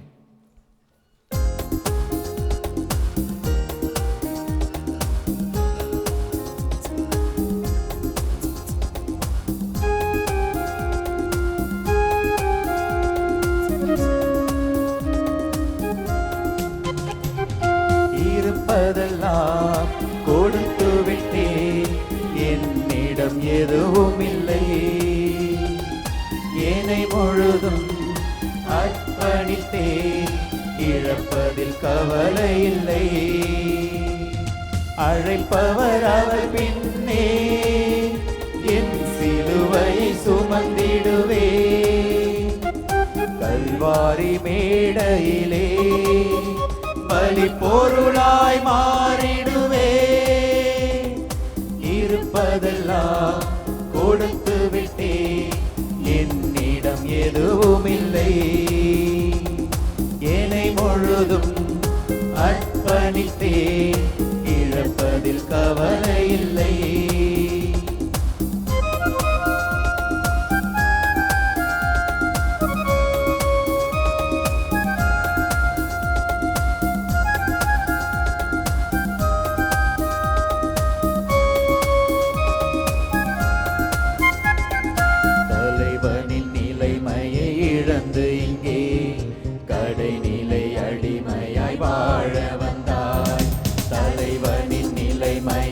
இழந்து இங்கே கடைநிலை அடிமையாய் வாழ வந்தாய். பாதங்கள் கழுவும் நிகழ்வினிலே தலைவனின் கடமையை எடுத்து சொன்னார். வாழ்நாள் முழுவதும் பணிகள் செய்தே மெழுகாய் தன்னையை உருக்கி நின்றார். வாழ்நாள் முழுவதும் பணிகள் செய்தே மெழுகாய் தன்னையை உருக்கி நின்றாய். நண்பனுக்காக தன்னுயிரை தருவதே மேலான அன்பு என்றாய். தருவதே மேலான அன்பு என்றாய். இருப்பதெல்லாம் கொடுத்து விட்டேன், என்னிடம் எதுவும் இல்லை. ஏனை முழுதும் அர்ப்பணித்தேன், இழப்பதில் கவலை இல்லை.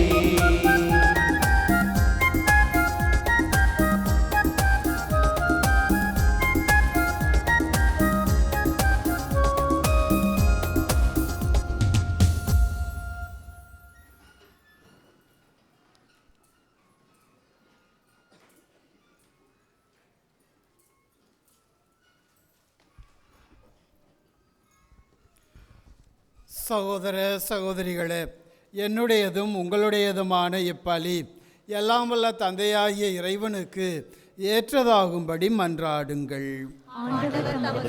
புகழ்ச்சிக்காகவும் ஆட்சிக்காகவும் நமது நன்மைக்காகவும் புனித திரு அவை அனைத்து நலன்களுக்காகவும் உமது கையிலிருந்து இப்பலியை ஏற்றுக்கொள்வாராக. ஆண்டவரே, ஒரே திருமகனின் பாடுகளால் நீர் எம் மீது கொண்டுள்ள இரக்கம் நெருங்கி வருவதாக. எங்கள் செயல்களால் தகுதியற்றவர்களாயினும் இந்த ஒரே பலியின் ஆற்றலால் உமது இரக்கத்தை முன்கூட்டியே நாங்கள் கண்டுணர்வோமாக. எங்கள் ஆண்டவராய கிறிஸ்து வழியாக உம்மை மன்றாடுகிறோம்.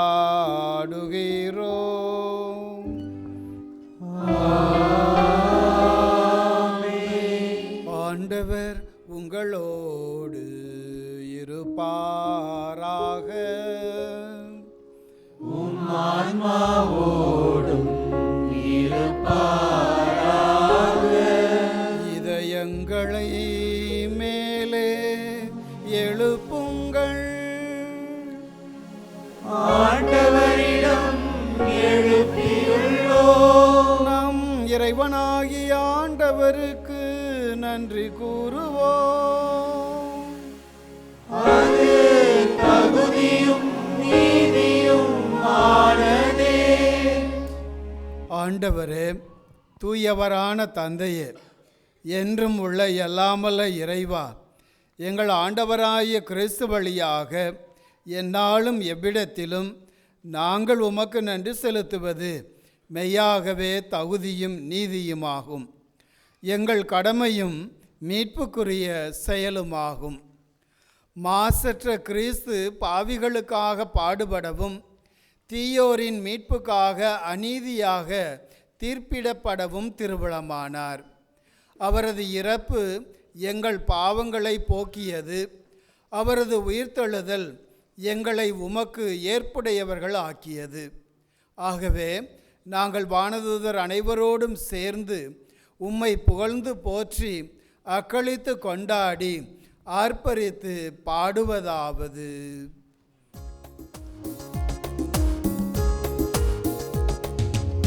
தூயவர் தூயவர் தூயவர் வான்படைகளின் கடவுளாம் ஆண்டவர்.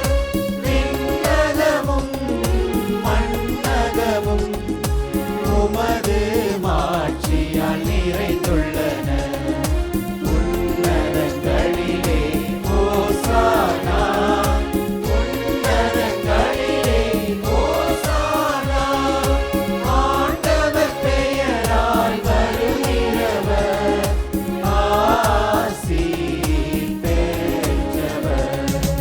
உன்னதங்களிலே ஓசானா, உன்னதங்களிலே ஓசானா.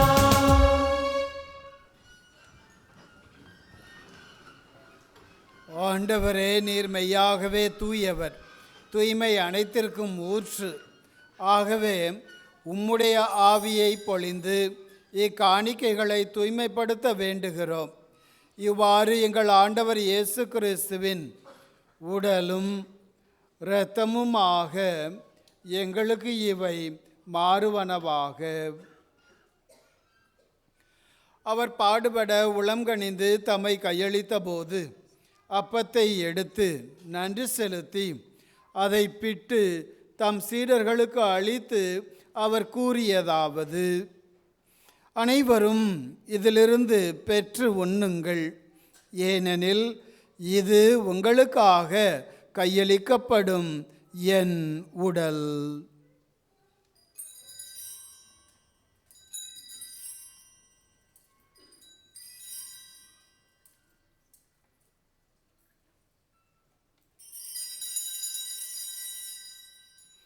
அவ்வண்ணமே இரவு விருந்தை அருந்திய பின் கிண்ணத்தையும் எடுத்து மீண்டும் உமக்கு நன்றி கூறி தம் சீடர்களுக்கு அளித்து அவர் கூறியதாவது: அனைவரும் இதிலிருந்து பெற்று பருகுங்கள், ஏனெனில் இது புதிய நிலையான உடன்படிக்கைக்கு உரிய என் இரத்தத்தின் கிண்ணம். இது பாவ மன்னிப்புக்கென்று உங்களுக்காகவும் பலருக்காகவும் சிந்தப்படும். இதை என் நினைவாக செய்யுங்கள்.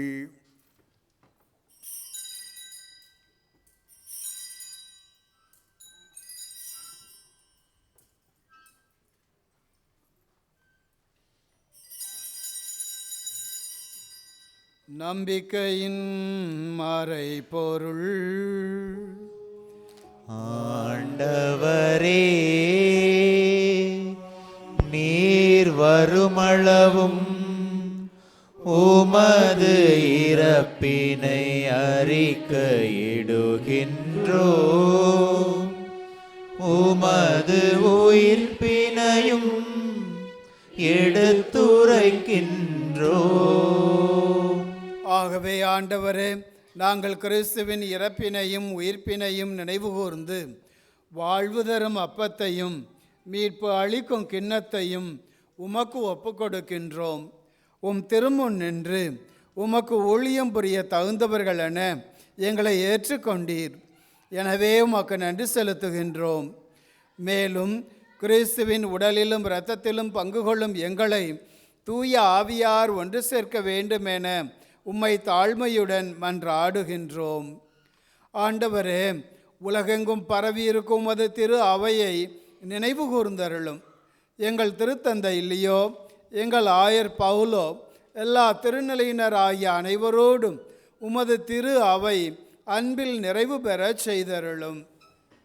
மேலும் உயிர்த்தொழும் எதிர்நோக்குடன் துயில் கொள்ளும் எங்கள் சகோதர சகோதரிகளையும் இறந்தோர் அனைவரையும் இரக்கத்துடன் நினைவு கூர்ந்து உமது திருமுக ஒளியினுள் ஏற்றருளும்.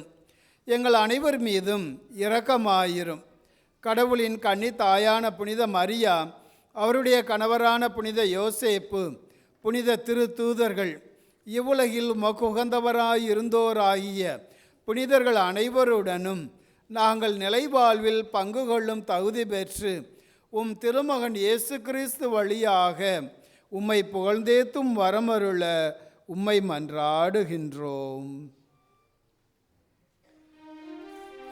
இவர் வழியாக இவரோடு இவரில் எல்லாம் வல்ல இறைவனாகிய தந்தையே, தூயாவியாரின் ஒன்றிப்பில் எல்லா புகழும் மாட்சியும் என்றென்றும் உமக்கு உரியதே.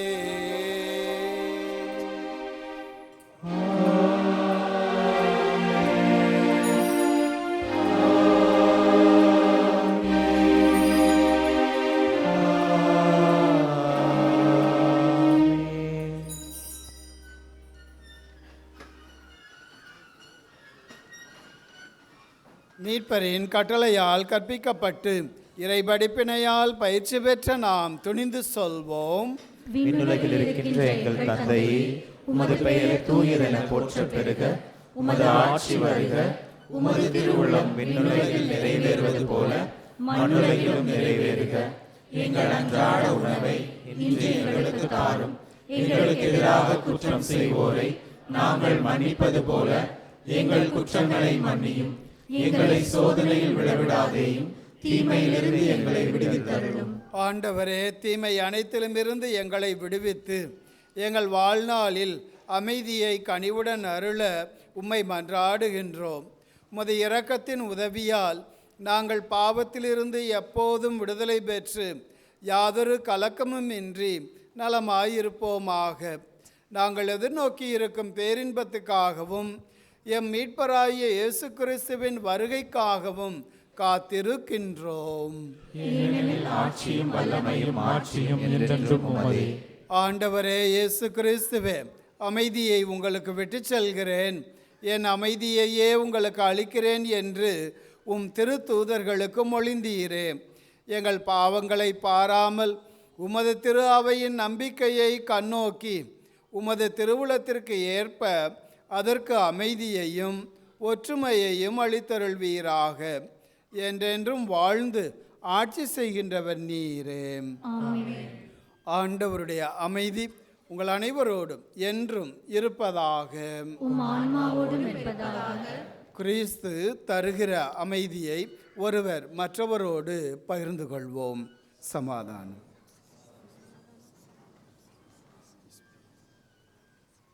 உலகின் பாவங்களை போக்கும் இறைவனின் செம்மறியே, எங்கள் மேல் இரக்கமாயிரும். உலகின் பாவங்களை போக்கும் இறைவனின் செம்மறியே, எங்கள் மேல் இரக்கமாயிரும். உலகின் பாவங்களை போக்கும் இறைவனின் செம்மறியே, எங்களுக்கு அமைதியை அளித்தருளும்.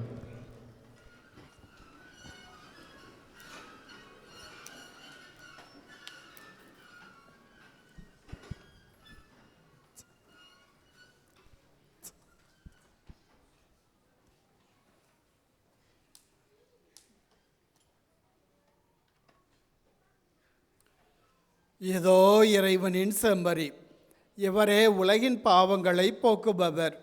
செம்மறியின் திருவிருந்திற்கு அழைக்க பெற்ற நாம் அனைவரும் பேறு பெற்றோர். ஆண்டவரே, நீர் என் இல்லத்தில் எழுந்தருள நான் தகுதியற்றவன். ஆனால் ஒரு வார்த்தை மட்டும் சொல்லியருளும், எனது ஆன்மா நலமடையும்.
கருணை உன் வடிவல்லவா,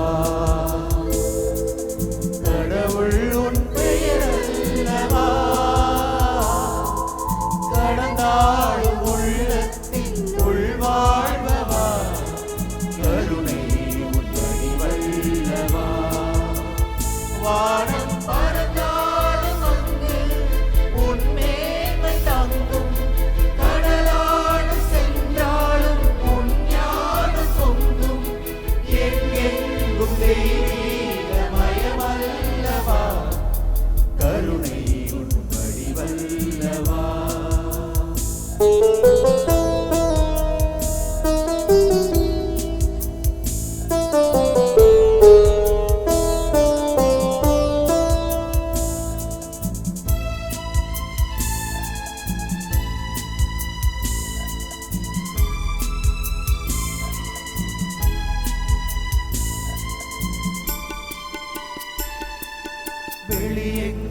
சுடர் வீசும் ஒளி என்று சொல்வார். மனதீபம் நீ என்று அறியாமலே அருள் மேகம் பொழிகின்ற மழை என்று சொல்வார். அகமூறு உனதன்பை புரியாமலே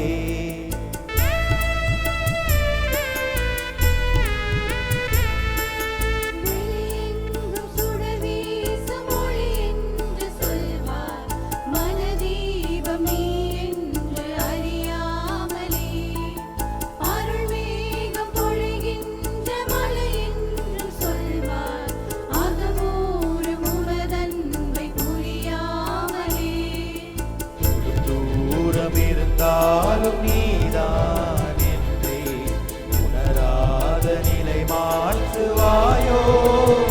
உந்தன் கடல் போன்ற அன்பின் துளி போதும் வாழ்வே. ஒளி உண்டு வாழும் மலர் போல ஆவே. மனவாச திறந்தே உன் மயமாகுவே. கருணை உன் வழிவல்லவா.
சுயம் தேடி அலைவோர்கள் அன்பென்று உன்னை புகழ்ந்தாலும் உன்மேன்மை பழுதாகுமே.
அனைவரும் எழுந்து நிற்போம்.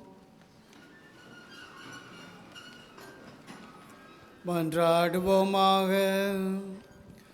புனித கொடைகளால் ஆண்டவரே நிறைவு பெற்ற நாங்கள் உம்மை பணிவுடன் வேண்டுகின்றோம்.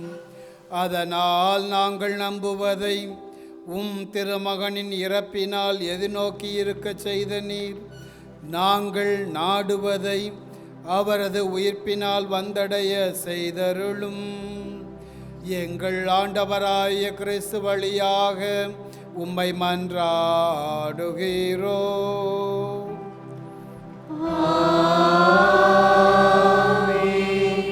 அறிவிப்புகளுக்காக தயவு செய்து அமரவும்.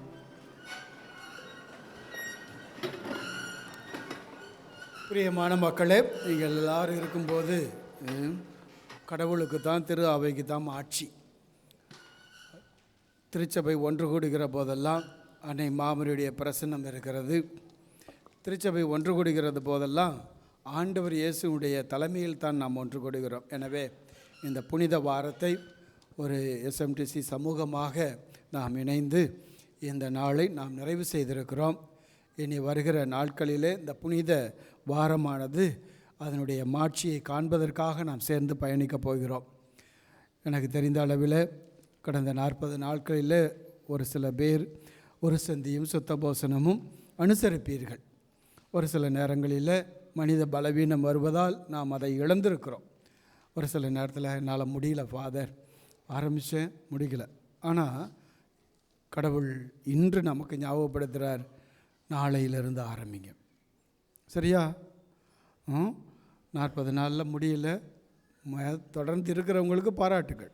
ஆனால் இன்னும் ஒரு தடவை நம்ம முயற்சி பண்ணலாமே அப்படின்னு சொல்லி ஒரு ஆசையில் இருக்கிறவங்க தயவுசெய்து நாளையிலிருந்து ஆரம்பிங்க. சனிக்கிழமை வர, புனித சனிக்கிழமை வர ஒரு வேளை உண்ணாவிரதம் இருந்து அந்த ஒரு காணிக்கையை கடவுளுக்கு ஒரு மாட்சியாக கொடுங்க. ஸோ அதனால் தயவுசெய்து இந்த புனித வாரத்தில் இந்த ஒரு சிறப்பான நிகழ்ச்சியை செய்ய உங்களை அன்போடு நான் கேட்டுக்கொள்கிறேன். அதற்கு அடுத்தபடியாக குடும்பமாக முடிந்த அளவுக்கு குடும்பமாக ஏதாவது ஒரு நாள் திங்கக்கிழமையிலிருந்து வெள்ளிக்கிழமை வர நம்ம திருப்பலியில் கலந்து கொள்வது சால சிறந்தது. தூரமாக இருக்கிறவங்க புரிந்து கொள்ள வேண்டிய சூழ்நிலை தான். அருகில் இருக்கிற மக்கள் தயவு செய்து இந்த புனித வார திருப்பலியில் கலந்து கொண்டு குடும்பங்களுக்காக ஜெபியுங்கள். கண்டிப்பாக உங்களுடைய குடும்பத்திற்கு ஆசீர்வாதம் பெருகும். இன்றைய நாளில் எல்லோரும் ஒன்று சேர்ந்திருக்கிற போது ஒரு மகிழ்ச்சியான செய்தி. அதாவது கடந்த நாளில் காட்சி சிலுவை பாதை நம்முடைய குடும்பம் எஸ்எம்டிசி குடும்பம் நடத்தியது. எனவே இந்த பிள்ளைகளுக்கு அந்த நாளில் நேரமானதுனால நான் அவ்வளோவா அதிகமாக நன்றி சொல்லலை. இருந்தாலும் இந்த நேரத்தில் எல்லோரும் ஒன்று சேர்ந்துருக்கிறோம்.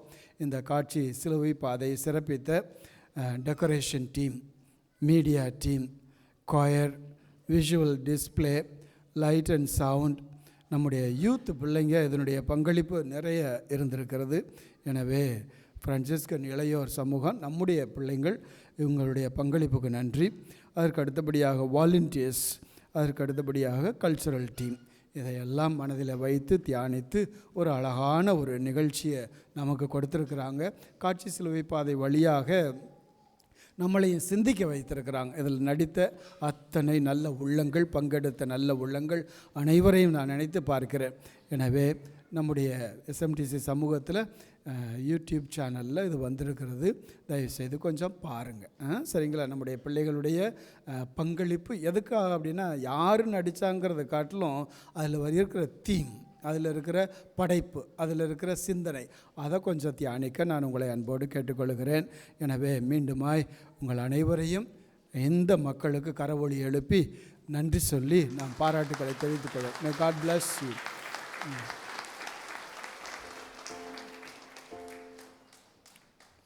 கை தட்டினா சுகர் குறைஞ்சி போகுமா தெரியுமா? பின்னாடி அதனால் தயவுசெய்து தட்டுங்களே பார்க்கலாம். தேங்க்யூ.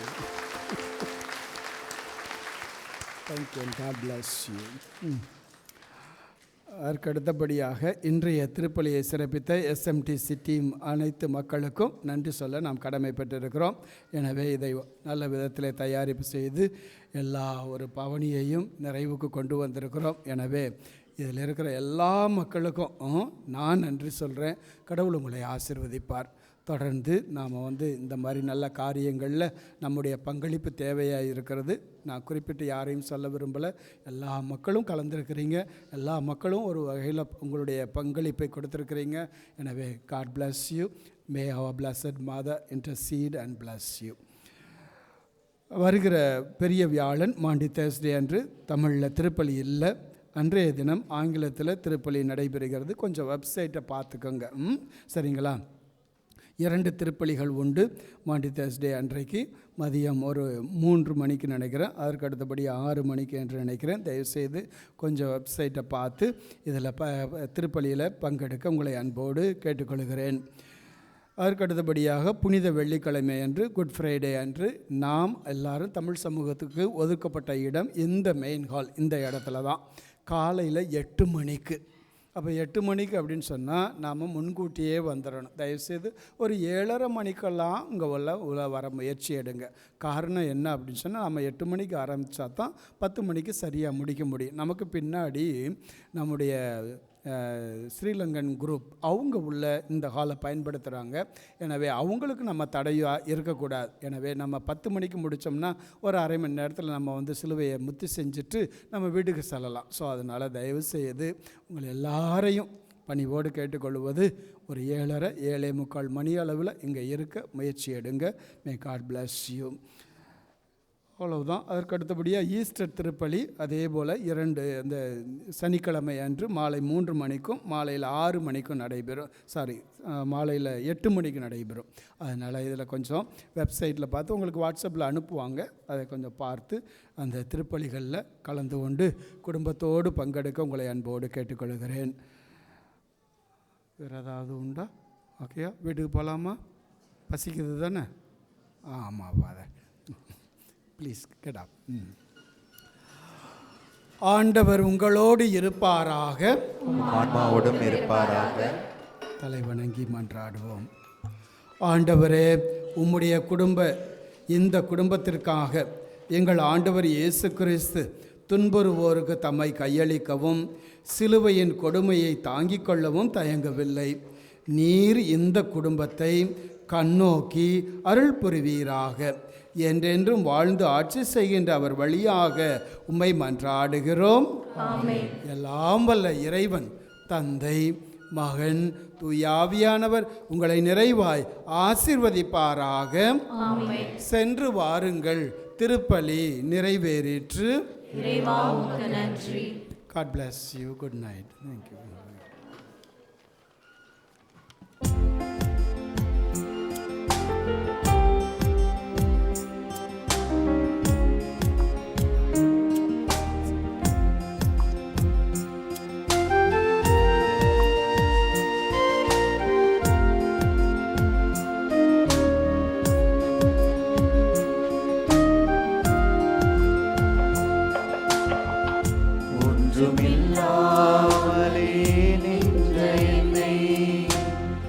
கைப்பிடித்து நடத்தும் பேரன்பு எந்தன் பெரும் குறைகள் கண்ட பின்னும் நெஞ்சோடு சேர்க்கும் பேரன்பு ஒன்றுமில்லாமலே நின்ற என்னை கைப்பிடித்து நடத்தும் பேரன்பு எந்தன் பெரும் குறைகள் கண்ட பின்னும் நெஞ்சோடு சேர்க்கும் பேரன்பு. இந்த நல்ல தெய்வத்துக்கு நான் என்ன செய்து நன்றி சொல்லுவேன்? எந்த நற்ப ஜீவியத்தை நான் உந்தன் முன்னே சமர்ப்பிக்கலாம். இந்த நல்ல தெய்வத்துக்கு நான் என்ன செய்து நன்றி சொல்லுவேன்? எந்த நற்ப ஜீவியத்தை நான் உந்தன் முன்னே சமர்ப்பிக்கலாம்.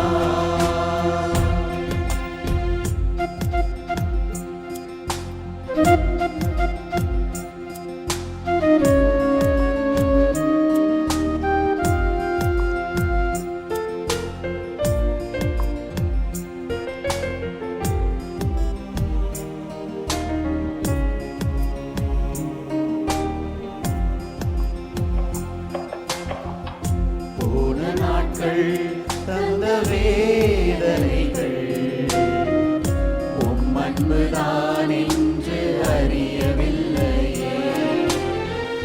போன நாட்கள் தந்த வேதனைகள் உம் அன்புதான் என்று அறியவில்லையே. உம் சொந்தமாக்கவே மாரோடு சேர்க்கவே உடமிட்டு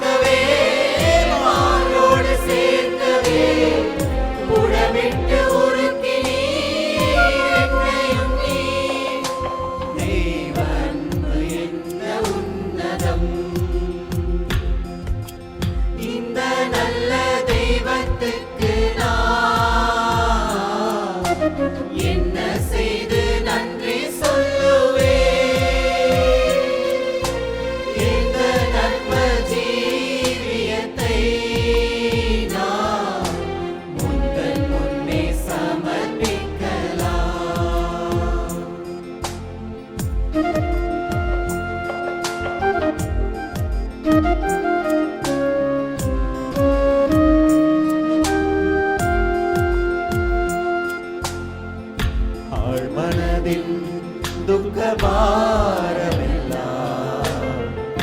உம் தோளில் ஏற்றதை உணரவில்லையே. ஆழ்மனதின் துக்கபாரமெல்லாம் உம் தோளில் ஏற்றதை உணரவில்லையே. தன்னந்தனிமையிலே மனமொழிந்து போகையிலே உம் ஜீவனை கொடுத்து ரட்சித்தீரே. தன்னந்தனிமையிலே மனமொழிந்து போகையிலே உம் ஜீவனை கொடுத்து ரட்சித்தீரே. தேவன் தானே என் அடைக்கலம், நல்ல தெய்வத்துக்கு நான் என்ன செய்து நன்றி சொல்லுவேன். இந்த நற்ப ஜீவியத்தை நான் உந்தன் முன்னே சமர்ப்பிக்கலாம்.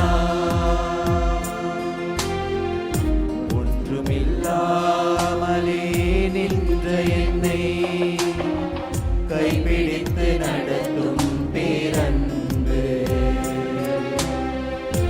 எந்தன் பெரும் குறைகள் கண்ட பின்னும் நெஞ்சோடு சேர்க்கும் பேரன்பு. இந்த நல்ல தெய்வத்துக்கு நான் என்ன செய்து நன்றி சொல்லுவேன். இந்த நற்ப ஜீவியத்தை நான் உந்தன் முன்னே சமர்ப்பிக்கலாம். உந்தன் முன்னே சமர்ப்பிக்கலாம். உந்தன் முன்னே சமர்ப்பிக்கலாம்.